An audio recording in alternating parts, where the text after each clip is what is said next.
बिस्मिल्लाहिर्रहमानिर्रहीम। अस्सलाम वालेकुम। आप देख रहे हैं DNN न्यूज और मैं हूं गुलाम ज़हरा। अब रुख करते हैं खबरनामे की तरफ।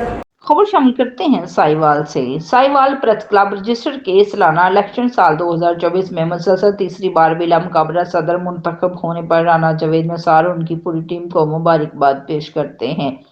साहिवाल प्रेस क्लब रजिस्टर्ड के सालाना इलेक्शन साल 2024 में मुसलसल तीसरी बार साहिवाल प्रेस क्लब सदर राना जावेद निसार, नायब सदर नवीद गनी चौधरी, नायब सदर Mirza Khalid Nadeem, general secretary Rizwan Tahir, joint secretary Saleem Katia, finance secretary Shahid Rafiq को बिला मुकाबला मुंतखब होने पर मुबारकबाद पेश करते हैं। Report Rahil Rao, DNN news Sahiwal. अब तक के लिए इतना ही। मजीद खबरों के लिए हमारे साथ रहिए।